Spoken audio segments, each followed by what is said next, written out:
what is the biggest challenge that women are facing these days? What's the biggest problem that you're seeing in the not manosphere, women's spheres, if that's a term. Is that even a thing? You want to start with? Go. I think women have immense pressure from every side pulling on them. I think they have the expectation to be highly educated, to be highly independent from men, to Rollo's point, to be hot, to be friendly, to prioritize their family. All of these different things, and I think it's a lot of different things that are pulling on women. They did a study. They found out that 56% of working women who have kids 18 and under would have preferred to stay home had been given the option. Right? Say those numbers again. 56% of working women with kids 18 so more and than under half of women would have preferred to stay home if given the option. So I think there's something to women that, like, man, and Jordan Peterson made the point of the biggest fall off in terms of women leaving is in executive law. When you start getting to higher levels of law, women check out, because if I'm married to a lawyer, which most lawyers are married to other lawyers, $200K a year versus $300, $500K, lifestyle change isn't that much different. They don't go to college to find a husband anymore. They get a law degree to find a husband now. So they exit out of that field. So I think there's so many different pressures on women to figure these things out. And I think some education is good. I think it's good to be educated. I think it's good to have some skills. But I think if your entire mentality is like, I'm going to be this bad, independent chick that's going to run everything, most men don't want that from most women. Most men want a wife that's flexible. Most men want a wife that will let them lead. Most men want a wife that's fit, healthy, and that is okay with. And again, there's outliers. There's outliers in situations. There's entrepreneurial women that are incredible and they're crushing it. And there's outliers, but most men also probably would want the woman to raise the kids and stay home with the kids. And we've done that. My wife came home 2014, right when we had our first kid. And she's been home ever since. She works from home. She does some stuff. She does all of our accounting. But I think that's still a very healthy model. And they've done the studies. I told you this, the family with two incomes nets less than the family with one breadwinner, which again goes back to financial independence. If as a man you can provide, I think you position yourself to be in a much more happy marriage, stable marriage, joyful marriage. And so I think there's a lot of pressure, man. And I would just say, who are you pulling from and who do you want to be? Same point. Well, Rollo, you talk about this all the time, that men don't really care what women make because they don't share their money with men. The number one precipitator of divorce is when a couple is making the same amount of money and the woman gets like a raise in pay. She gets a promotion at work, or she is boosted into a status, and also makes more money than the guy does. That's in a marriage, you're saying. The number one precipitator of divorce. Are single or working women doomed for a lifetime of sadness because they're chasing the money? Yes, really? You are. Yes, you are doomed. You're doomed to a lifetime. Statistically speaking, Morgan, not me. Would you say career working women or just working women? What's the difference? Right? Well, career working women is that it's a difference between a careerist and a job. Exactly. Career is like, this is my priority. A man will come later. Kids will come later. A girl working, she's like, I got to pay my bills. Yeah, there's a difference between a job and a career for women. Exactly. And the other, I should also add this, is that like we have sold, and I agree with you here, it's like we have sold women a bill of goods really since the sexual revolution, that you can have it all, baby, right? You don't need a man. You might want a man, but you don't even need a man to reproduce. Go down to the sperm bank, go down to the fertility clinic. You can have you don't even have to do that now. You can go on Facebook and find a sperm donor if you want to. Literally can do that.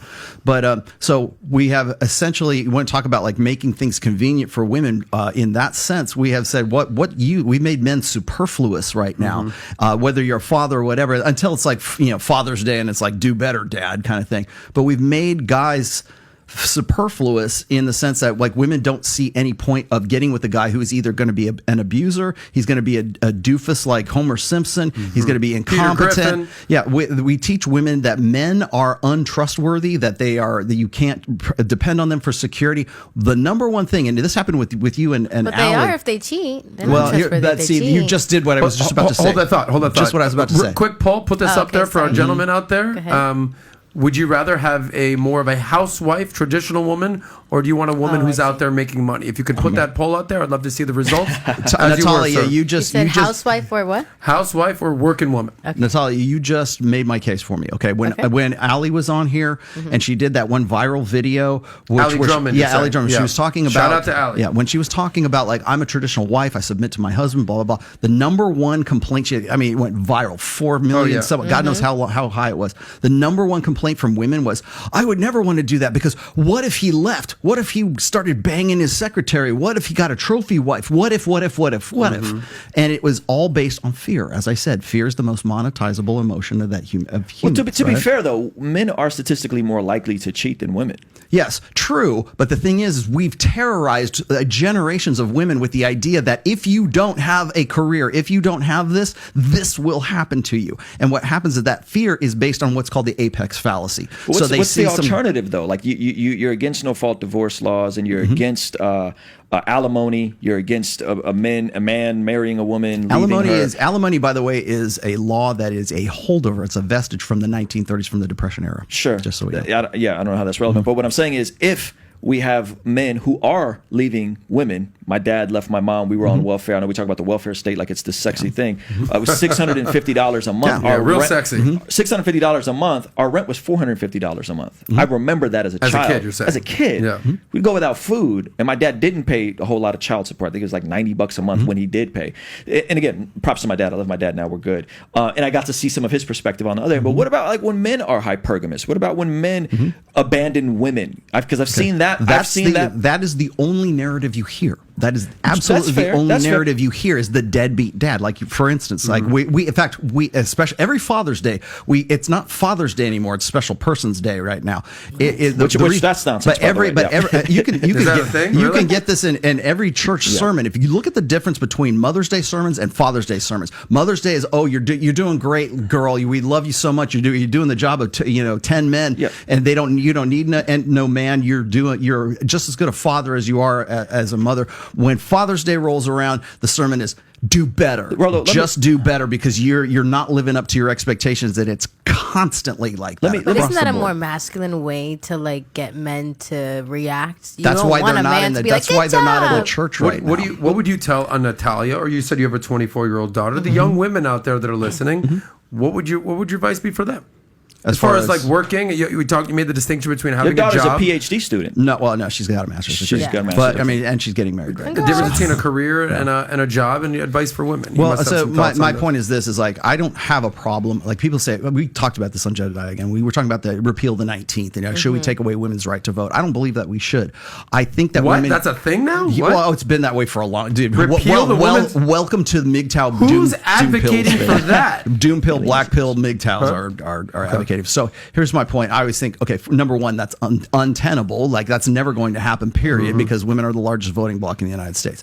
Now, but beyond that point is, should women have the right to vote, right? Should they be the ones that are making decisions politically? You can talk about, what is a vote and what is not a vote as far as like, understanding electoral process. But the thing is this, is that I'm not against women participating in the government. I'm not interested. I don't care like what as far as access to opportunity. I hope my daughter has equal access to opportunity that she wants. However, and I have told her this, is that you are also responsible for the results of your decisions. Because right now, up to this point, really since the sexual revolution, women have wanted to live with the benefits of old order privileges of being a woman with new order privileges of also having been being a woman. So you have all of these. You have this decision to go and marry who you want to, but guess what? That might have been the wrong choice for you, or abortion for that matter as well. It's like you had sex with this guy, and now you have the baby, and it's not his decision to abort the baby. It's your decision. It's not about what happened before that. It's about you get to decide whether that child lives or dies. That right there is a result of this idea that we can forgive women of their absolve them of the bad decisions so that they have a fail-safe in many different ways. Abortion happens to be a fail-safe, but it's also it's not that I don't think women should have choice. They need to own the results and the consequences of those choices. And right now, we don't do that. There's a separate standard of justice for women. So if you like that clip, click right here to watch another. Or if you want to watch the entire Sozcast, click right here.